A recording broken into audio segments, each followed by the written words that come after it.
Unprofessional you are, guy. Okay, I want to get into something. Talk about a show that I put off for a while, and it seemed like the more I put it off, um, the more things kind of got revealed.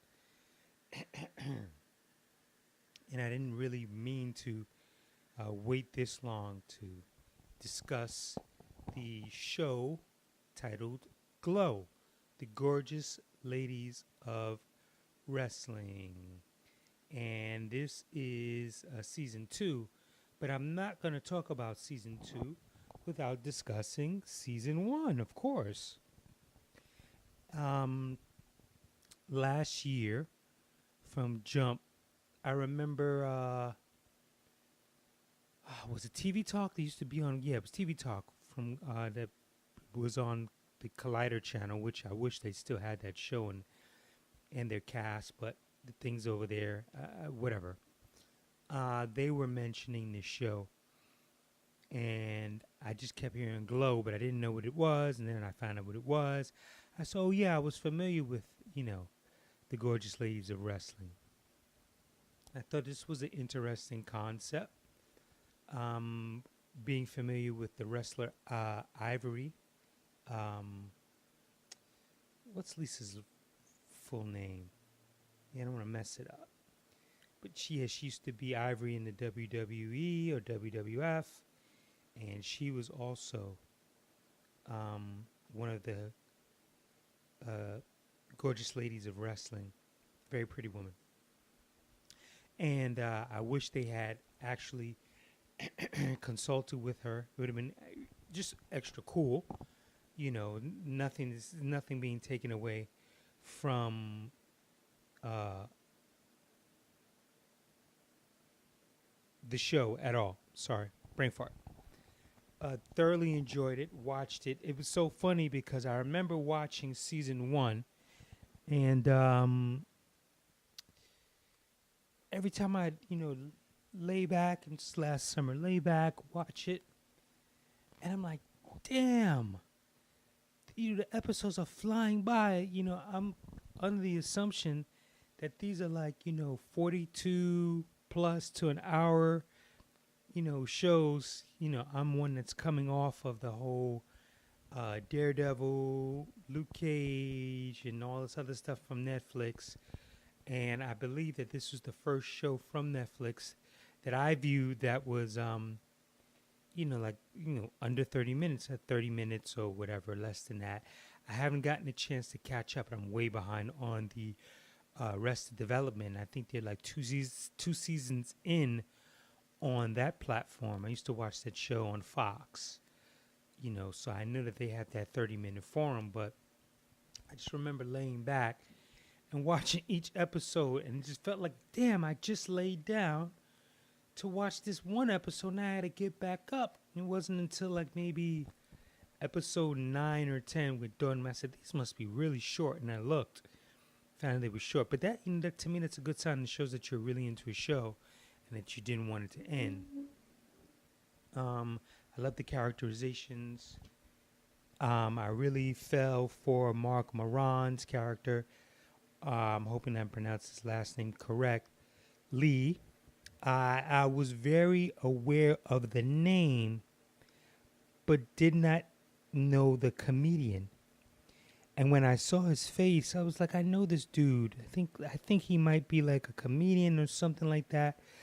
But just the way that his character Sam is, I was mostly interested in his. I thought he was like, to me, like an awkward scene stealer, but very positive, stood his ground, was ballsy, knew that this type of idea was going to work.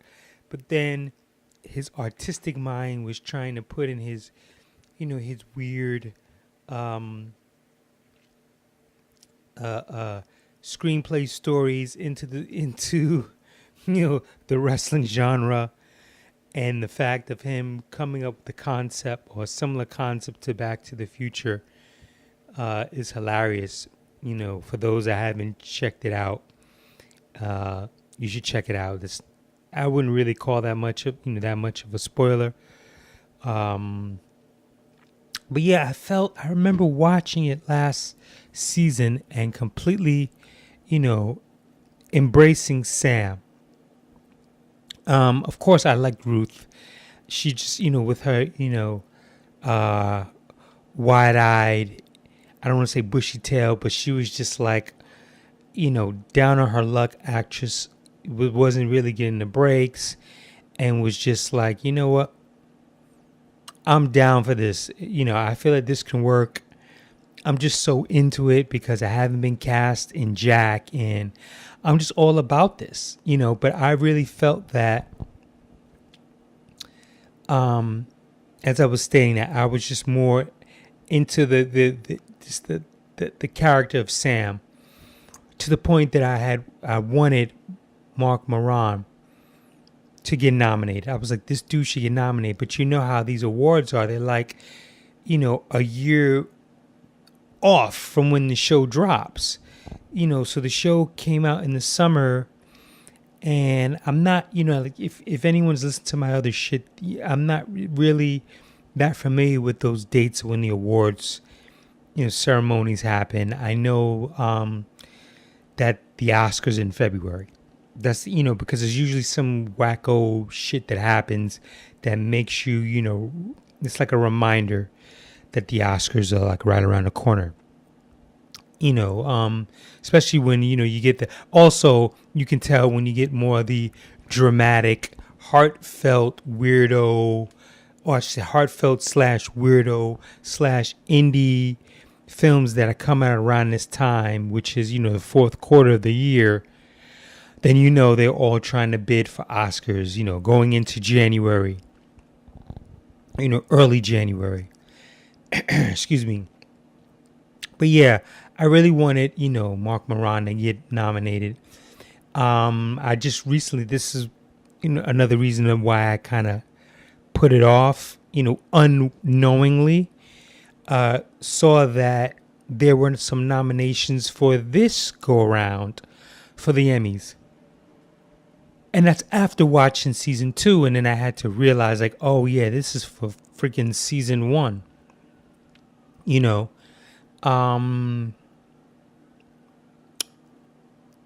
I really wanted him to win. It's an Emmy, right? Emmy, a Golden Globe, whatever, because every year they usually go with the same runners up and the same people get it.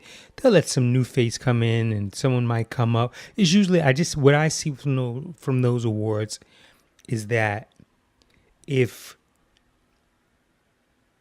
Kelsey Grammer wins the award this year, then next year Kelsey Grammer is going to win the award. And if not the following year, then the year after that. It's usually like the same people that win. It's corny. But I thought that this show in general was a breath of fresh air. The concept is original in comparison to anything else that's on. And I thought, you know what? Just based off his weird characteristics and his father-like, type of, character, that he just been just, kind of like laid back, especially, when he had to interact with the wrestlers. Carmen,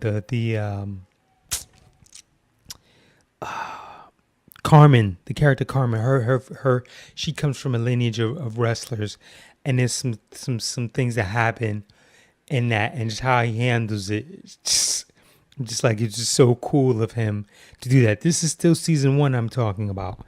I knew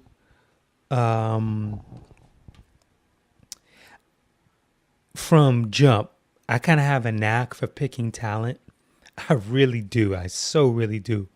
And if I had done this last year, straight off the rip, then we would see this year. But, excuse me, I knew, like, the moment I saw Betty Gilpin's character, Betty Gilpin, the actress, I had never seen her before. I said, oh, yep. She's got the look, she got the feel. I could have even totally seen her playing like Captain Marvel or Marvel or whatever. But yeah, she's got the look and the feel. You're going to be seeing more of her. I have this feeling that Allison Brie, more than likely, is probably going to get typecast in comedies. She just has that thing, you know. You've already seen her in. You've seen her in a number of things, but more recently, the takeoff of the film The Room. Although she didn't have like a lot of comedic things to do in there, from my recollection, but if you're a cinephile and you're familiar with your actors, then you know what I'm referring to. I was a little taken also with the character of Melanie, played by actress Jackie Tone, hoping Ton or Tone, sorry. And she gives me that. Just keep in mind that this is all based off of the 80s. So it has a really great 80s vibe to it. And it was very consistent in season 2 with the 80s vibe. But Jackie Ton, hoping I'm correcting it, Melanie character, she, just her, the actress herself, but the way that she portrays the character, she gives me this Ali Sheedy vibe,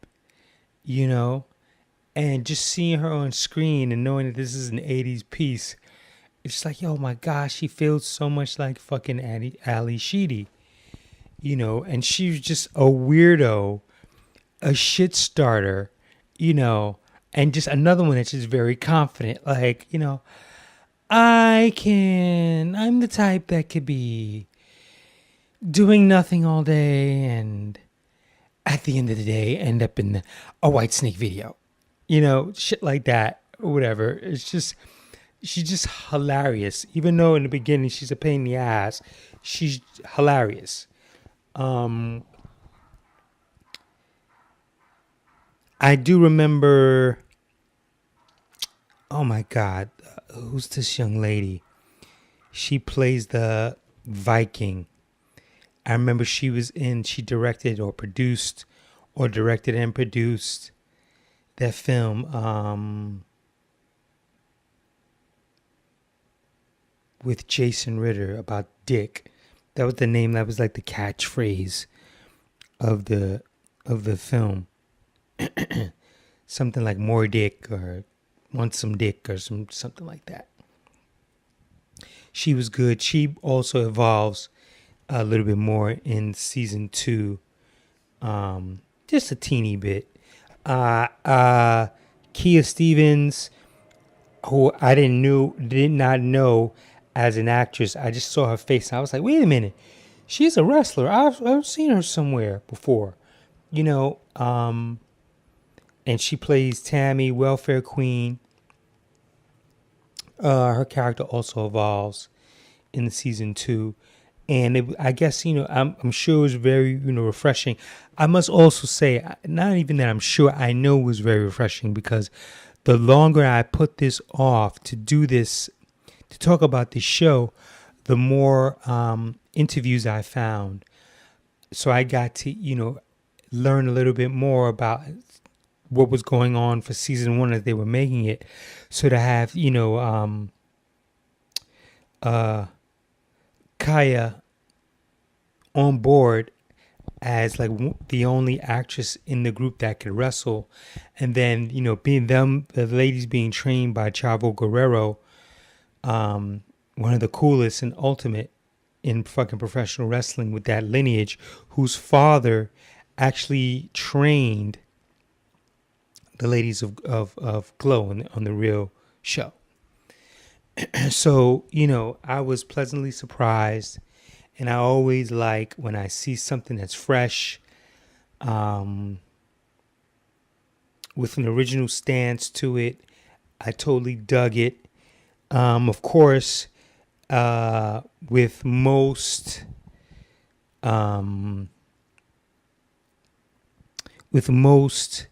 TV shows, also I like the idea of the elements of multiculturalism that's in it.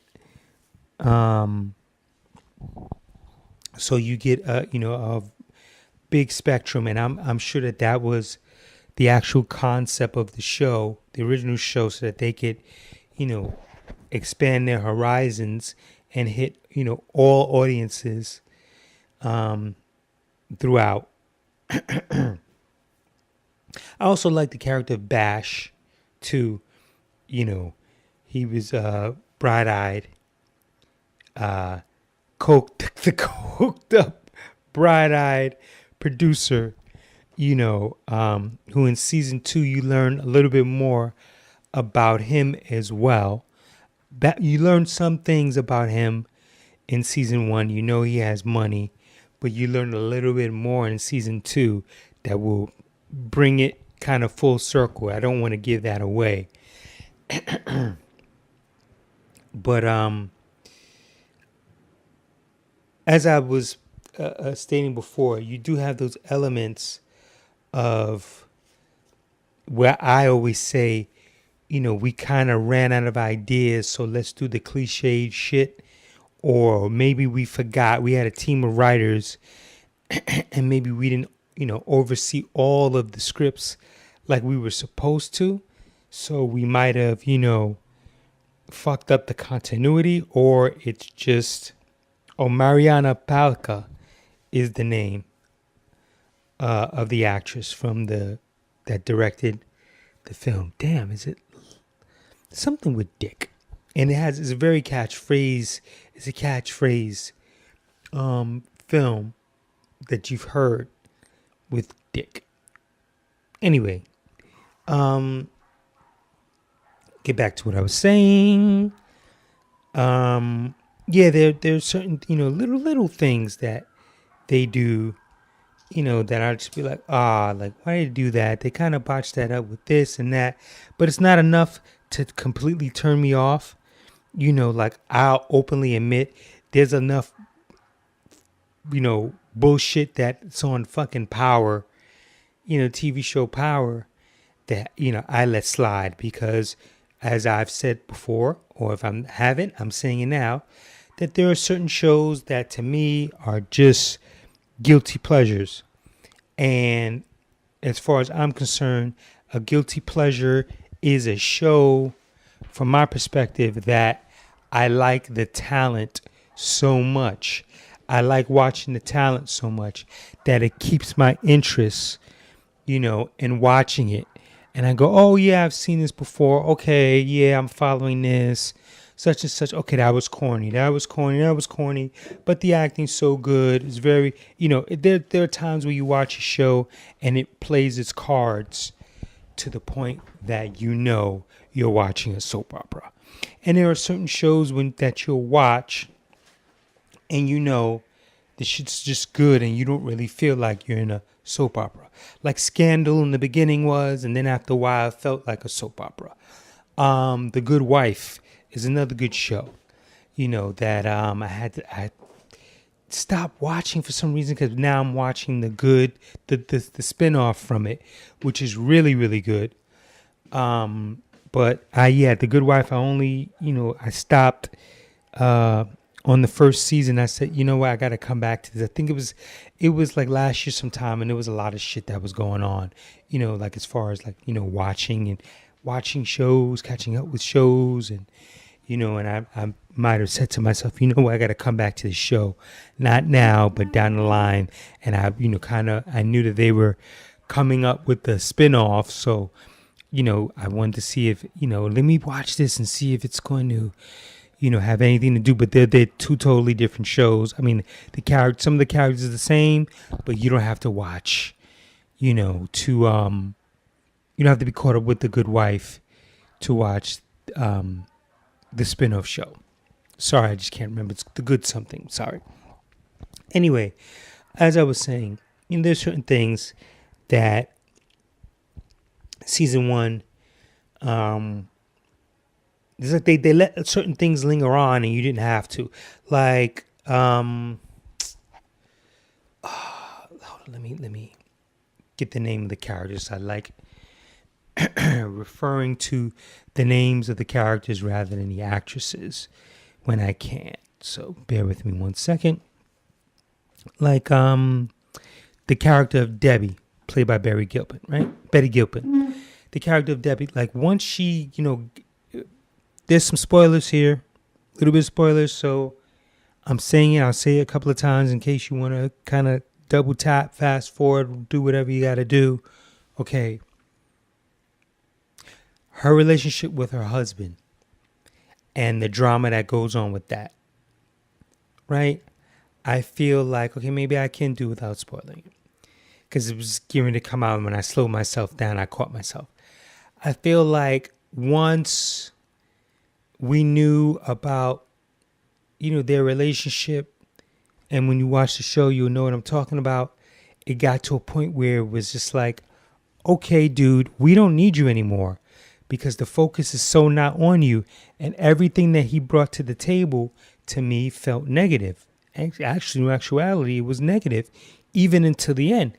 And I just thought that he was a lame character device. When you watch what happens at the end, and it was like, yeah, that didn't even have to happen. I ended up rewatching season 1 before I watched season 2 so it would be fresh in my mind. And I still enjoyed it even more. Or just as good. Actually, a little bit more because I learned a little bit of things that I didn't see before. But yeah, her husband, and it's the dude from Mad Men who plays the same old, kind of jerk off dude, whatever. But it got to a point where you didn't need him. It's like, well, yeah, okay, after this point, we know what their relationship's about. And he doesn't even need to be on screen anymore. Let's just focus in on the ladies because he's not bringing anything to the table. He pops up. This isn't going to work. That type of thing. Oh, we'll make sure that's not going to work. Oh, are you just going to do? You're going to do that now? Oh, okay. It's like, the fact that sometimes you can create hardship and negativity within a show without having an actual human character. Because you can watch them, especially with a show like this, when you're watching them go through physicalities and Debbie's character and Ruth's character, they have their own little drama that's going on, So you don't need, extra BS to come in just to be annoying.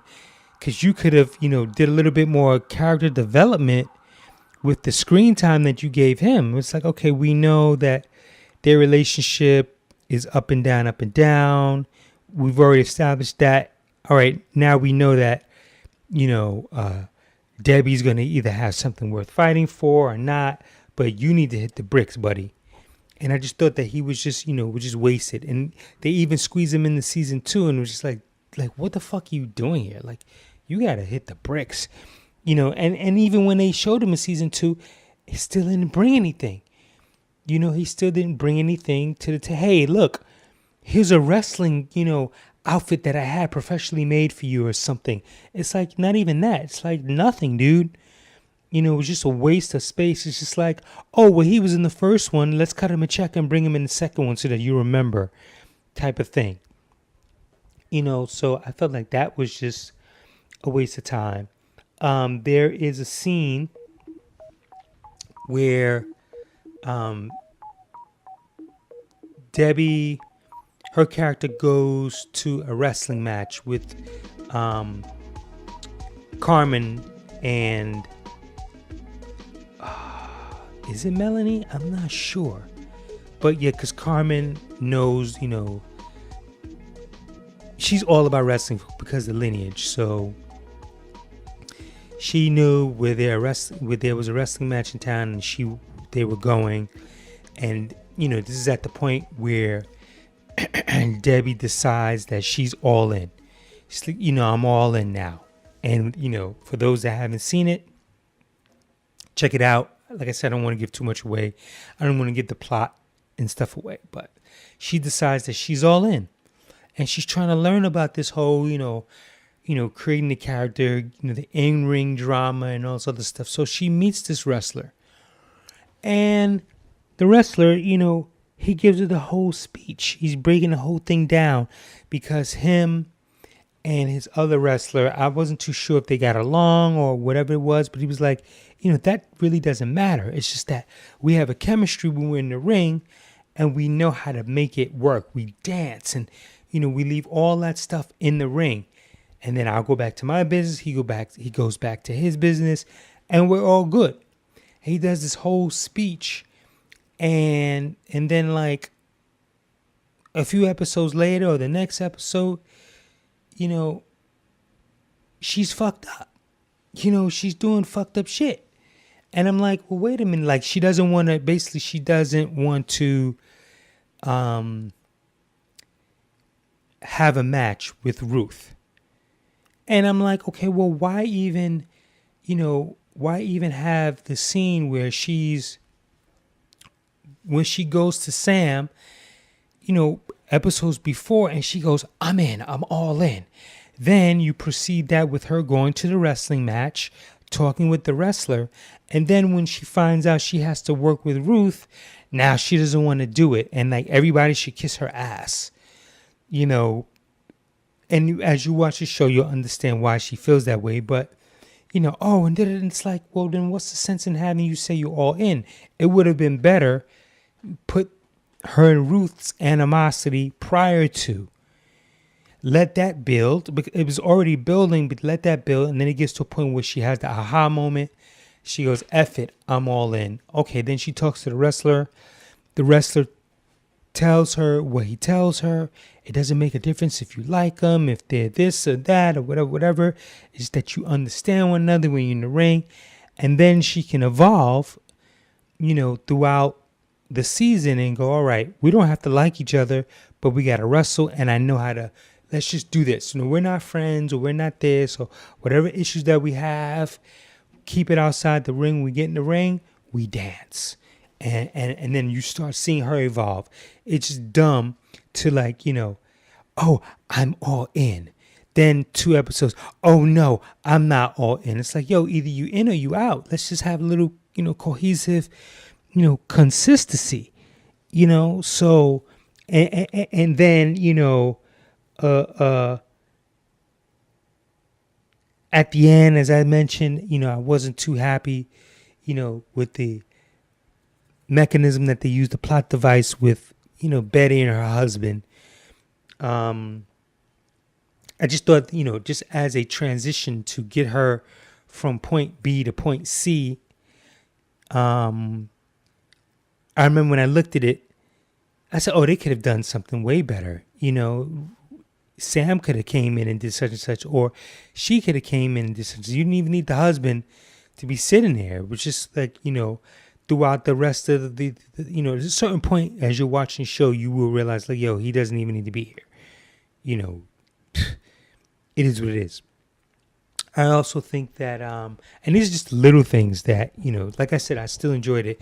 Little small things. When all the girls go to Bash's mother's charity event and they steal the spotlight, and it's funny because it has to do with crack. Oh my God, it just dawned on me. It has to do with the drug crack.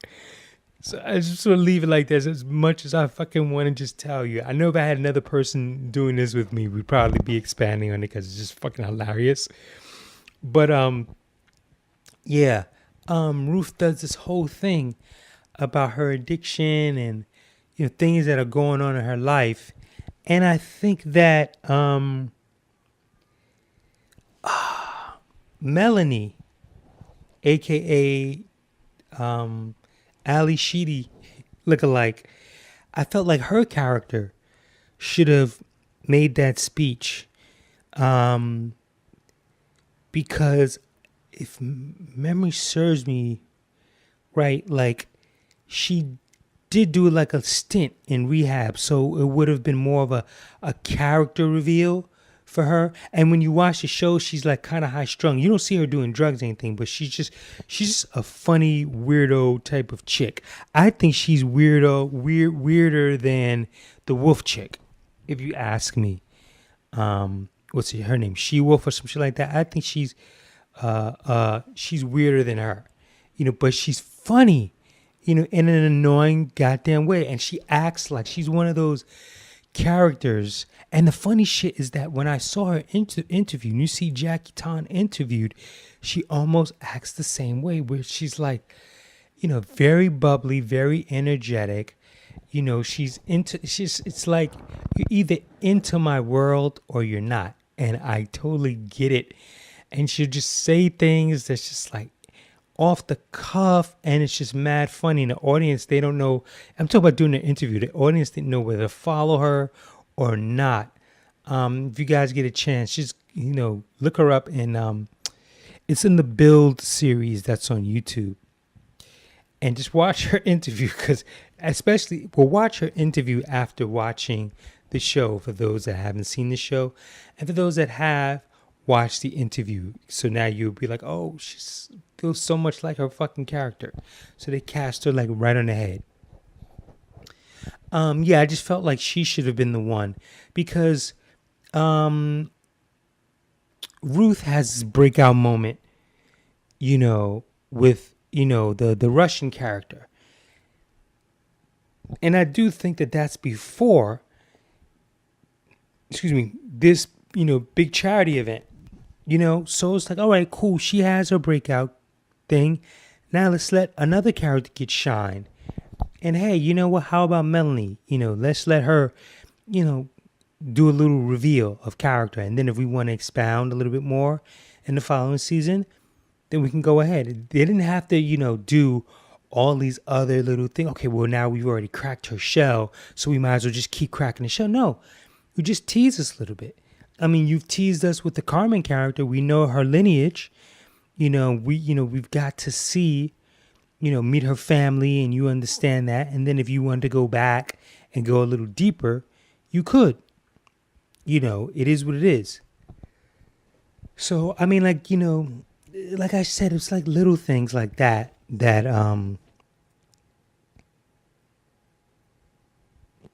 got at me, that just, were a little annoying. That it's like, well, or just at least that one, that was a misstep. I wouldn't say that one was as annoying as keeping the husband in way longer than he need to be, and the I'm all in story, device that I mentioned. And that's still in season 1. So, now that you have these, little hints, kind of, be pre-warned, then again, it may not bother you as it bothered me, but when I go into these shows, I know that there's always going to be a minute, I wait for it. It's like I almost relish in it.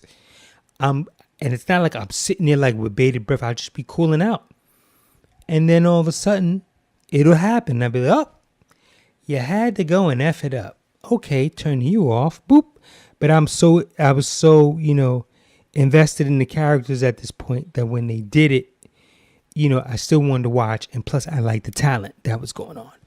And for those that, love the 80s, the music is on point. Like I said, the feel is on point. And they did it with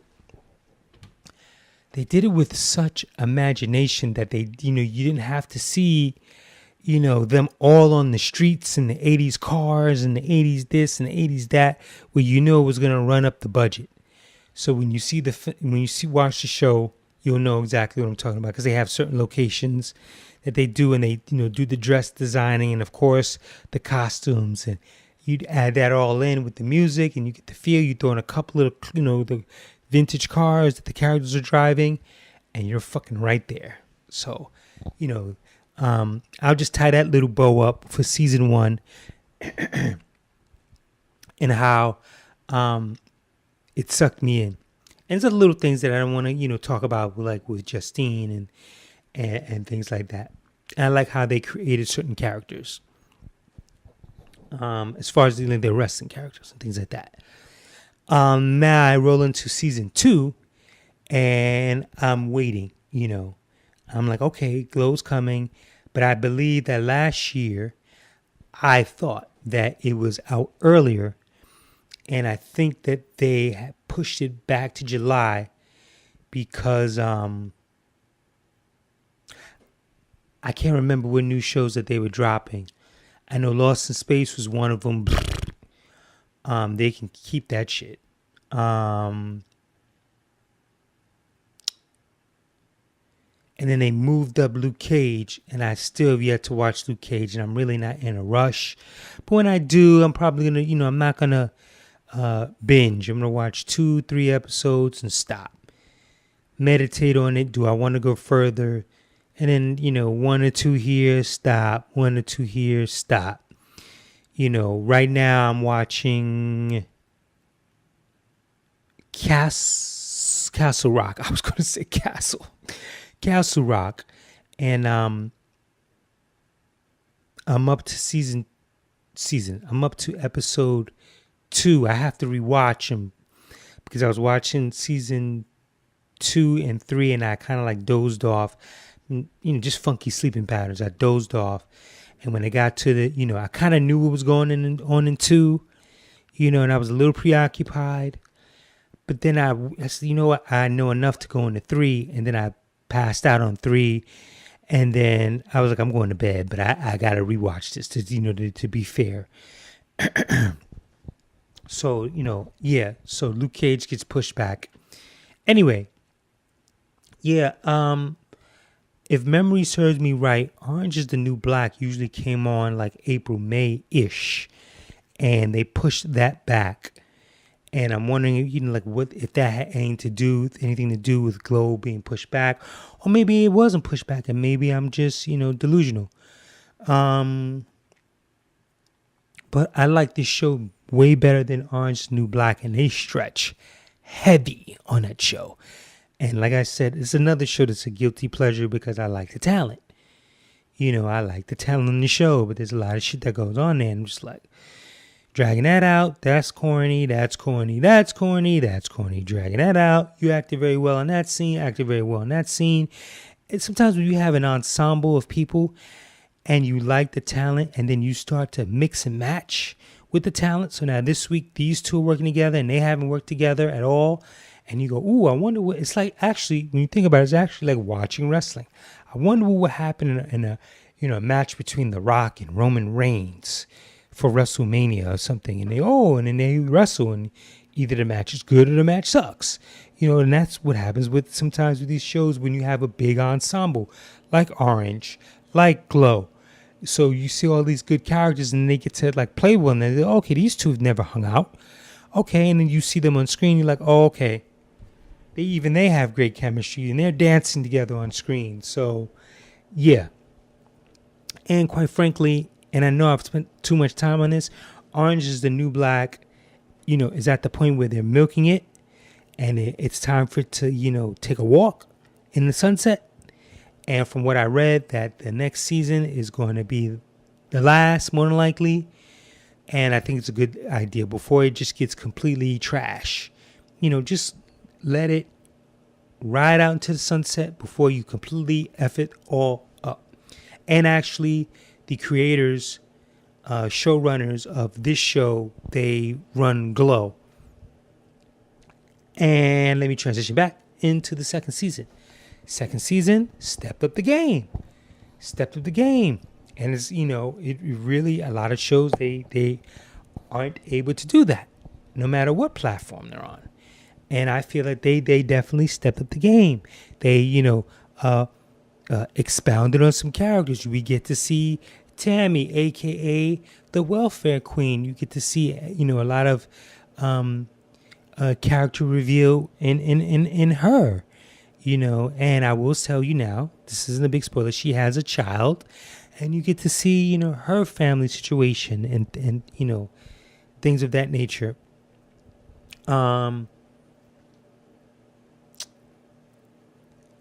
She-Wolf, Sheila, the She-Wolf, you start to see a little bit of things, her take off a little bit. They add a new character because Cherry Bang, the only character in the show who originated as Cherry Bang and should have stayed Cherry Bang as the wrestler. I can't remember like what her name was, her wrestling name, but they should have kept it as Cherry Bang, unless I'm completely spazzing out. Excuse me. But yeah, Cherry Bang, something happens with her character and she gets replaced, and it's a really good replacement. The young lady who replaces her character, and she replaces her as, I don't know, I can't remember now. Does she like actually take the name as wrestler and just stays on? But anyway, the way that they worked that out, that was really good. The evolution of her character Cherry Bang, because she goes on to become, well, she's already an actress, but she gets offered a role, and there's something that struck me, which was I don't know if it was Sam, it was somebody, but basically it's the reality that she couldn't do the TV role and then be on Glow. And I go, wow, like how the things have changed, because now you have actors that are on 3 and 4 shows, and it's just, it's awesome to see in a way, where they used to, you could only be on the, years back, you could only be on one show, and that's what it is. You're on Hawaii 5-0, and that's it. Now it's like you're on Hawaii 5-0, you're on a show on Netflix, you're on a show on Hulu. You can also do a little couple of guest spots. It was also like sometimes taboo if you're on ABC to be on an NBC show. Now that's just all, that stuff is out the window now. It's just like, oh, okay, you're on Netflix and you're doing this. And then you have bring in channels like the BBC, and you have talent that's on the BBC and things of that nature. It's funny because Denzel Washington made a statement. This is kind of, old school mantra that he has, and he's told some people, it's like, well, if you're on TV, they'll never pay for you. They'll never come to pay to see you in movies, and that was, yeah, for then, but now times have changed. We're in a time now where Idris Elba can be Luther on BBC, and his name is in the running to be James Bond, and he's been a lead actor in a lot of films. Some of them haven't been too good, but that doesn't stop his performance, as an actor. But it shows, and it hasn't been that no one wants to see him. It's just that the stuff that the last Stephen King adaptation, from what I was told, was very bad, and it just is what it is. So we're in a different time now where you can do both. It isn't taboo to do film and TV, but I just thought it was very interesting. Cherry Bang. It's like, oh well, you can't do 2 shows. It's like, how that has changed. But yeah, overall, and I think that this season to me, where many might feel that it's Ruth's show, from beginning to end, even though it's an ensemble, I feel like Ruth, this season, it was all about Ruth. No matter, I sound like Ruth. It's all about Ruth. I feel like she, this is the feeling I got. I feel like, and she did it in last season, but I feel more so in this season that she's proved her weight in gold big time. Like, she's so much, her value to the company is double, and it's shown in a variety of ways for those that haven't watched it. When a certain event, transpires, you see how much she's worth, and I feel like this was her season. Sam, I wanted to throw his fucking head through a glass window, and then he evolved, and I was glad, because I was like, okay, where's this coming from? Because I didn't see that, and then you understood where it was coming from. So they did, bring that story around. and then it made him likable again. But I feel like this was Ruth's season. So if anybody should get a nod for this, the second season, which by the time they get a nomination for the second season, it'll be 2020. I feel like Alison Brie, for season 2 should really, they stepped up the game with her character even more, because she really proves her weight here. I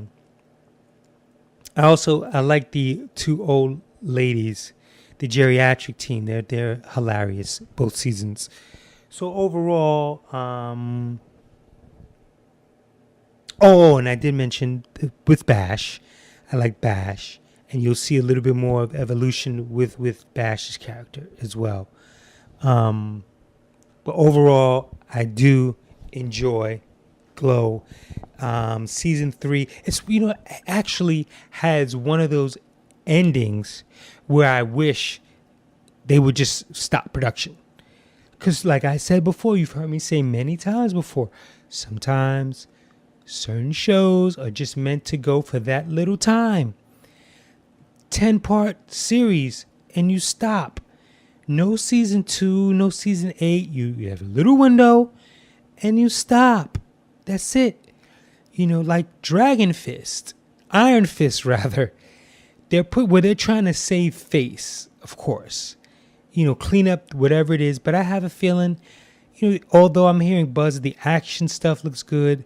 I'm not too sure about the season 2. That's why I'm not going to really rush it. Same thing with Luke Cage. I don't hear anybody going, yo, Luke Cage season 2. Oh, man. Like they were saying with Daredevil 2. Oh, my God, they stepped up the game. You do Iron Fist one time. I don't understand why you're doing the Defenders one time and saying, oh, we're not sure we're going to do another Defenders. Like, no. Do another Defenders. Do it in 2020.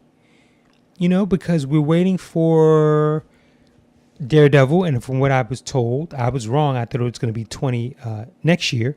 Later this year, it's coming on. I'm all over the place. Let me get back to G.L.O.W. Anyway, yeah, I felt like at the end of this season, it just the way it felt like the show was in a very good place. It ended in a very good place. And you could just go, you know what? It would just be cool if they just ended it right here. And that was just that. I wouldn't be mad if you just said that was the end of its story arc. We let it go and that's that. Then I'd be completely cool with it. Upon doing a little bit more research, I found out like actually what happens after, season 2, as you see, based on in real time. I'm talking about, in real life with the gorgeous ladies of wrestling, like, how that carried on. So now I can see the angle that they could go with for season 3. I just don't want it to get to a point where they will completely drop the ball and then it's just not, as good. Because I felt by the time, maybe by the 4th season of Orange, it got a little tiresome. It might have been the 3rd, when it was the uprising in the prison and all that other stuff, they stepped it up a little bit. Still dragged, but it is what it is. I don't want, let me transition back, reel myself back in. As I was saying, I like the way that the, season 2 ended. They cleaned up a lot of ish, and I can only hope, that when season 3 comes around, that they, just keep on the same steady pace, And even if, any of these shows, if they said, we're not going to do, 12 parts, we're just going to do 8 really refined, focused in parts for the season, as long as it's really good, I'm fine with it. Because sometimes shorter is better. It's more focused. From what I see in a lot of shows, like I said, they go wrong because I feel like, oh, we got to stretch these out. So we'll just do, throw a little bit of F nonsense over here, a little F nonsense over there, just to, mix it up a little bit and just to stretch it out and add a little bit of drama and, whatever. So, that's my review on G.L.O.W. Check it out. I hope you enjoyed as much as I did, and hopefully you'll watch it twice, because I almost watched it. I almost watched the first season the third time and the second season the second time. It was in my mind like last week as I was putting off, doing this, speaking on this. I was like, it's been a while. I wonder if I should watch it again. But I did take notes, and I was looking at the notes and said, okay, yeah, I remember what I wanted to say. So in closing, check out G.L.O.W. Seasons 1, Season 2, and, let me know.